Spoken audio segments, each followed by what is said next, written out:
Hello and welcome students, আশা করি তোমরা সকলেই খুব ভালো আছো।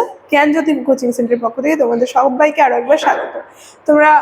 আমি মীরা ম্যাম, আমি আজ তোমরা যারা যারা এসকিউ ইউনিভার্সিটি আন্ডার পড়ছো, ফার্স্ট সেমিস্টার তোমাদের মাইনর আর মেজর পেপার যে বেঙ্গলি সিলেবাস রয়েছে সেখান থেকে আজ যে বিষয়টি নিয়ে আমি আলোচনা করব সেটা হচ্ছে বিহারীলাল চক্রবর্তীর যে সারদা মঙ্গল কাব্য রয়েছে, মানে তার লেখা একটা বিখ্যাত কাব্য সারদা মঙ্গল, সেই কাব্য সম্পর্কে কিন্তু আজকের ক্লাসে আমি তোমাদের সঙ্গে ডিটেলসে আলোচনা করবো। ঠিক আছে, ক্লাসটা শুরু করার পূর্বে আগে তোমাদের সঙ্গে খুবই একটা গুরুত্বপূর্ণ ইনফরমেশন আমি জানিয়ে দিয়ে যাই। তোমরা যারা যারা ভাবছো আমাদের সঙ্গে এই সেমিস্টার অনলাইন ক্লাস বা নোটসের জন্য যোগাযোগ করবে, তাদেরকে বলে দিই আমাদের সঙ্গে যোগাযোগ করতে হলে দেখো নিচে দুটি নাম্বার দেওয়া আছে। এই নাম্বার দুটি হচ্ছে আমাদের Gyanjyoti coaching centre official helpline number. দেখো এই নাম্বার দুটি হচ্ছে আমাদের Gyanjyoti coaching centre official helpline number. যে কোনো একটি নাম্বারের মধ্যে কল করে কিন্তু তোমরা আমাদের সঙ্গে যোগাযোগ করে নিতে পারবে। তার সঙ্গে তোমাদের কোর্স ফি কী রাখা হচ্ছে সেমিস্টারে সেটা বলে দিচ্ছি। যারা যারা মেজর কোর্সের স্টুডেন্ট রয়েছে তাদের জন্য কোর্স ফি রাখা হচ্ছে 1199। তার সঙ্গে যারা যারা মাইনর কোর্সের স্টুডেন্ট রয়েছে তাদের জন্য কোর্স ফি রাখা হচ্ছে 699। ঠিক আছে, আর তোমরা যদি আমাদের কোর্সে জয়েন করো তাহলে কী কী সুবিধা পেয়ে যাবে দেখো। লাইভ ক্লাসেস কিন্তু তোমরা এখানে পেয়ে যাচ্ছ, রেকর্ডেড ক্লাসেস পেয়ে যাচ্ছ, তার সঙ্গে হাই কোয়ালিটির নোটস পেয়ে যাচ্ছ, 100% কমন সাজেশন কিন্তু তোমরা পেয়ে যাচ্ছ। এতগুলো সুবিধা কিন্তু একসাথে তোমরা পেয়ে যাচ্ছ। তার সঙ্গে তোমাদের জন্য আরেকটা সুখবর রয়েছে, সেটা হচ্ছে আমাদের একটা নিজস্ব ওয়েবসাইট, তার সঙ্গে একটা অ্যাপ কিন্তু লঞ্চ করা হয়েছে। ওয়েবসাইটটির নাম হচ্ছে www.pistical.com। তার সঙ্গে যে অ্যাপটা রয়েছে সেটার নাম হচ্ছে পিস্টিক্যাল এডুকেশন। দেখো উপরের লোগোটা দেওয়া রয়েছে, তুমি যদি প্লে স্টোরে গিয়ে সার্চ করো তাহলে কিন্তু আমাদের এই অ্যাপটা পেয়ে যাবে, যেটা 2026 থেকে শুরু হতে চলছে। বিভিন্ন সুবিধা কিন্তু আমরা এখান থেকে পেয়ে যাচ্ছ। দেখো, তাহলে আলোচনা না বাড়িয়ে ক্লাসের আলোচনা আমি চলে যাই। দেখো, প্রথমে বলেছি আজকের আমার আলোচনার বিষয় সেটা হচ্ছে বিহারীলাল চক্রবর্তীর যে সারদা মঙ্গল কাব্য রয়েছে সেই কাব্য সম্পর্কে আলোচনা। কি বলছে, বিহারীলাল চক্রবর্তীর শ্রেষ্ঠ নিদর্শন বা শ্রেষ্ঠ যদি আমরা বলি তার কাব্য, সেটা হচ্ছে তিনি বিভিন্ন যে কাব্যগুলি লিখেছেন তার মধ্যে শ্রেষ্ঠ হচ্ছে এই সারদা মঙ্গল কাব্য। তিনি কি করেছেন, তিনি নিজেই জানিয়েছেন যে মৈত্রী বিরহ, তার সঙ্গে কি কি রয়েছে, প্রীতি বিরহ, তার সঙ্গে সরস্বতী বিরহ, এই বিরহে উন্মত্ত হয়ে তিনি কিন্তু এই কাব্য রচনা করেছেন। 3টা বিরহের নাম এখানে উল্লেখ করেছে, সেই বিরহে কিন্তু আর কি তিনি উন্মত্ত হয়ে এই কাব্যটি রচনা করেছে। কি বলছে, এই কাব্যে তিনি ত্রিবিধ সরস্বতীর আরাধনা করেছেন, মানে ত্রিবিধ বলতে 3 সরস্বতীর কিন্তু তিনি আরাধনা করেছেন।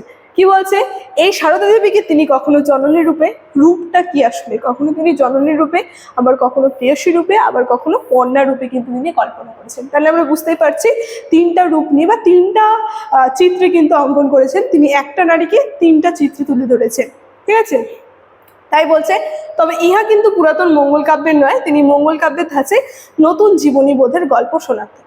ঠিক আছে, আমরা যদি ভাবি এটা একটা মঙ্গল কাব্য তা কিন্তু নয়, মানে যেহেতু নামগুলো শুনে আমরা বুঝতে পারছি প্রীতি বিরহ, সরস্বতী বিরহ, তার সঙ্গে মৈত্রী বিরহ, এগুলো অনেকটা মঙ্গল কাব্যের মধ্যে পড়ে। তো এইটা কিন্তু মঙ্গল কাব্য নয়, সেই ধাঁচে তিনি ঠিক লিখেছেন, কিন্তু এটা মঙ্গল কাব্যের মধ্যে কিন্তু পড়ছে না। কি বলছে, নিজের অন্তরে প্রেম ভালোবাসা দিয়ে তিনি একান্তভাবে এই সারদা দেবীকে গড়ে তুলেছেন।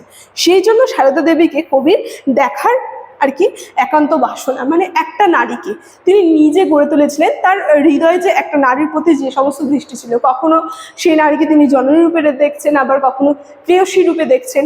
ঠিক আছে, তাই বলছে যে সেই নারী যে রয়েছে সেই নারীকে পাওয়ার যে সাধনা, ঠিক আছে, বা তীব্র তার যে বাসনা, সেই বাসনা কিন্তু তিনি এখানে প্রকাশ করেছেন। বলছে দাঁড়াও, সেই কাব্যেরই 2-3টে লাইন বলছে সারদা মঙ্গল কাব্যের, বলছে কি, দাঁড়াও হৃদয়েশ্বরী ত্রিভুবন আলো করি, দুনয়ন ভরি ভরি দেখিব তোমায়।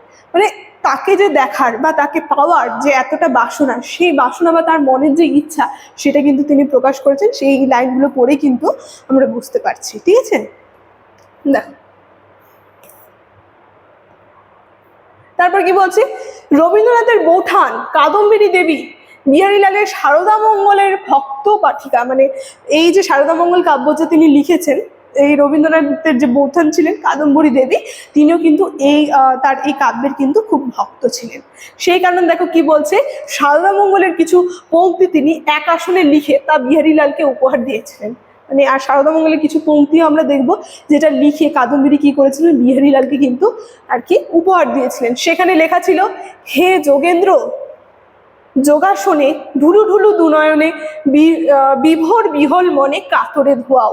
এই প্রশ্নের উত্তর দেওয়ার জন্য বিহারীলাল চক্রবর্তী লিখেছে সাধের আসন। দেখো খুব সুন্দরভাবে এখানে অনেক কিছু কিন্তু বিষয় আমরা বুঝতে পারছি যে কাদম্বিনীও কিন্তু এই কাব্যটা পাঠ করে কিছু লাইন বা কিছু আর কি পংক্তি কিন্তু উপহার দিয়েছিলেন বিহারীলাল চক্রবর্তীকে। আবার সেই পংক্তির উত্তর দিতে কিন্তু বিহারীলাল চক্রবর্তী একটা কাব্য রচনা করলেন, সেটা হচ্ছে সাধের আসন। কিন্তু তার আগে কাদম্বরী দেবীর মৃত্যু ঘটেছে, মানে এই কাব্যটা রচনার আগে কিন্তু কাদম্বরী দেবীর মৃত্যু ঘটে গিয়েছিল, ফলে আমরা দেখব উত্তর আর তিনি শুনে যেতে পারেননি। তাই কবি লিখেছে যে কাহারে ধেয়া আমি নিজে আমি না জানি জানি না, মানে কাহারে ধেয়া তিনি যে লিখেছেন সেটা কিন্তু তিনি নিজেই জানেন না, তাই বলছে। দেখো বিহারীলাল আধুনিকতার গীতি কবিতার প্রবর্তক ছিলেন। তার হাত ধরেই বাংলা আধুনিক গীতি কবিতার যেমন সূচনা হয়েছিল, 19 শতকে কিছু কবি বিহারীলাল চক্রবর্তীকে সামনে রেখে কাব্য পরিক্রমায় যাত্রা শুরু করেছেন। মানে তিনি একটা কাব্যের মধ্যে নতুন আধুনিকতার একটা বিষয় যে তুলে ধরেছেন, যেটিকে অনুসরণ করে তারপরে কিন্তু বিভিন্ন যে আরো নতুন নতুন কবিরা রয়েছে তারা কিন্তু আর কি সেই কাব্যের পরিক্রমায় কিন্তু যাত্রা শুরু করেছিলেন।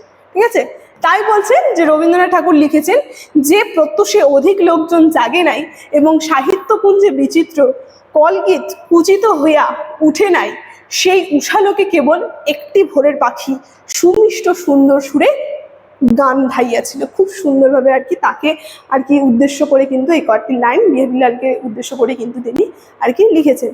তাই বলছে সেই সুর তাহার নিজের, মানে বিহারীলাল চক্রবর্তীর যে সুন্দর সুর আর কি নতুন, যেই কারণে তাকে ভোরের পাখি বলা হয়, ভোরের সুর যে তিনি শুরু করেছিলেন সেটার কারণে কিন্তু বলছেন সেই সুর তিনি তার নিজে কিন্তু তিনি তা তৈরি করেছিলেন।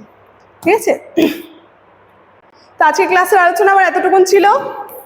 দেখো এই ইনফরমেশন নিয়ে ক্লাসের শুরুতে আমি তোমাদের সঙ্গে আলোচনা করে দিয়েছি। আজকের আলোচনার বিষয় আমার এখানে থাকছে। ভিডিওটি শুরু থেকে শেষ অবধি দেখার জন্য থ্যাংক ইউ।